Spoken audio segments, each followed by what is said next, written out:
साथ लगी है गंगा, कमर बाग चल मार भुजंगा, वाहन जिनका नंदी बैल घर उनका उत्तंग शय, शैल जवादती जिनकी रानी सर्वज्ञानी महाध्यानी, वेद शिवम शिवम वेदम, वेद शिवम शिवम वेदम, वेद शिवम शिवम वेदम, वेद शिवम शिवम वेदम।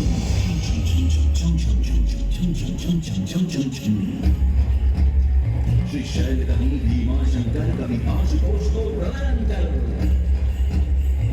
वैद्यनाथ देवा कवि नटराज गुप्त ओंकारेश्वर, सोमनाथ पशुपतिनाथ है, विश्वनाथ है त्र्यंबकेश्वर, रामेश्वरम है लिंगम, नागेश है कृष्णेश्वर, वेद शिवम शिवम वेदम, वेद शिवम शिवम वेदम, वेद शिवम शिवम वेदम, वेद शिवम शिवम वेदम।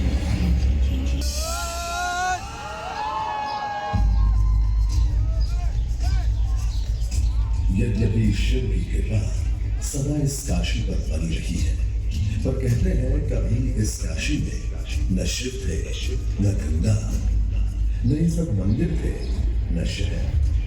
यहाँ एक पावन वन था जिसे सुर नर मुनि सब कहते थे आनंद कानन।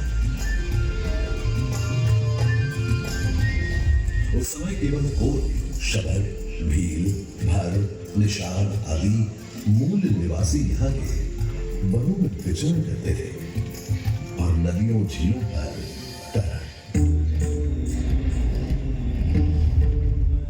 वरुणा किनारे बसी वरण के वृक्षों से घिरी बस्ती का नाम वाराणसी कहलाने लगा। उषा काल में इस बस्ती पर सूरज का ऐसा सुंदर प्रकाश पड़ता था कि इसका दूसरा नाम काशी यानी रोशनी का शहर काशी पड़ गया।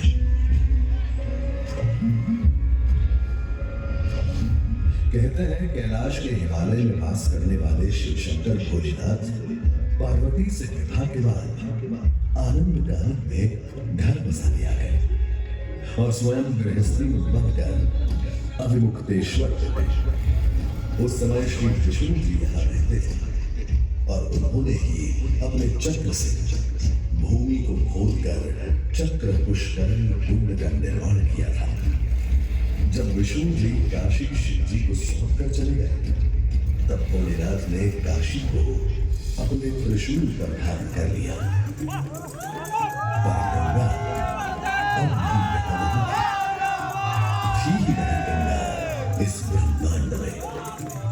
गंगा के जन्म की कहानी बड़ी अद्भुत है।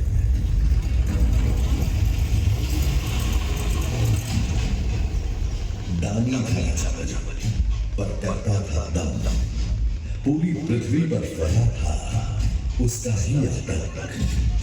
उसके आतंक को रोकने विष्णु ने धरा एक रूप, 52 अंगुल का पवन बनकर पहुंचे जहां था भूप। सारे दरबारी मौने ब्रह्मा पर हंसे, पर बलि ने जब उसे दान मांगने को कहा तो उसने गुड़िया बनाने को केवल 3 पग भूमि मांगी। पर जब मौने ब्राह्मण ने भूमि नापनी शुरू की तो जैसे भूचाल ही आ गया।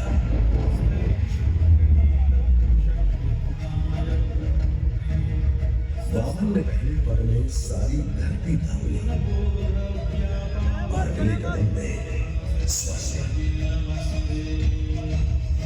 ब्रह्मा जी ने भगवान विष्णु के चरण छूकर उस जल को अपने कमंडल में भर लिया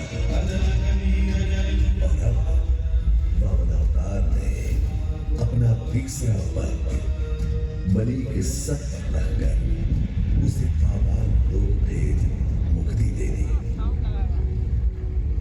अब स्वर्ग लोक में भगवान ब्रह्मा जी ने जब चरणामृत में हाथ डाला तो वहीं से निकल आई चंचल निर्मल धावना गंगा जी।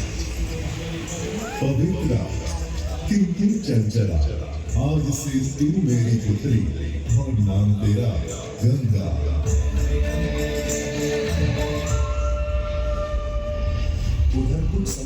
सतयुग में इक्ष्वाकु कुल के सूर्यवंशी राजा सगर ने सारे संसार को जीतने के लिए एक अश्वमेध यज्ञ का संकल्प किया। सुने सुने सुने सब सुने, यह चिन्ह पूजित धवल अश्व जहां भी जाएगा वो भूमि राजा सगर की मानी जाएगी। यदि किसी ने इस अश्व को रोका या पकड़ा तो उसे सगर के 60,000 पुत्रों और उनकी लक्षाधिक सेना का सामना करना पड़ेगा। सुने सुने अरे हो जाएगा।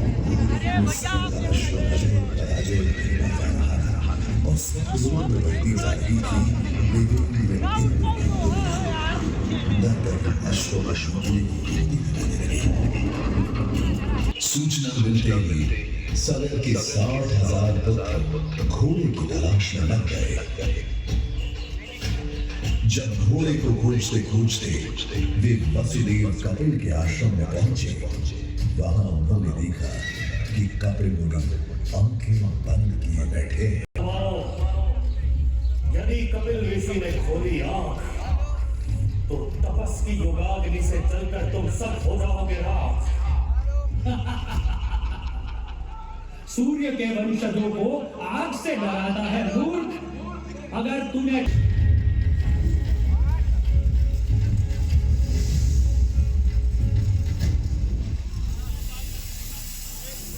उधर सगर चिंतित थे। न अश्व का कुछ पता था, न ही उनके 60,000 पुत्रों का कोई समाचार। पिता की चिंता देखकर उनका सबसे छोटा प्रिय पुत्र अंशुमन भाइयों को ढूंढने चल पड़ा। तुम्हारे भाई थे घमंडी, अविवेकी और अभिमानी। भस्म कर दिया उन्हें मैंने, जो उन्होंने मेरी नहीं। अपने भाइयों की ओर से मैं आपसे क्षमा मांगता हूँ, किंतु आपको ही उन्हें वापस जीवन दान देना होगा।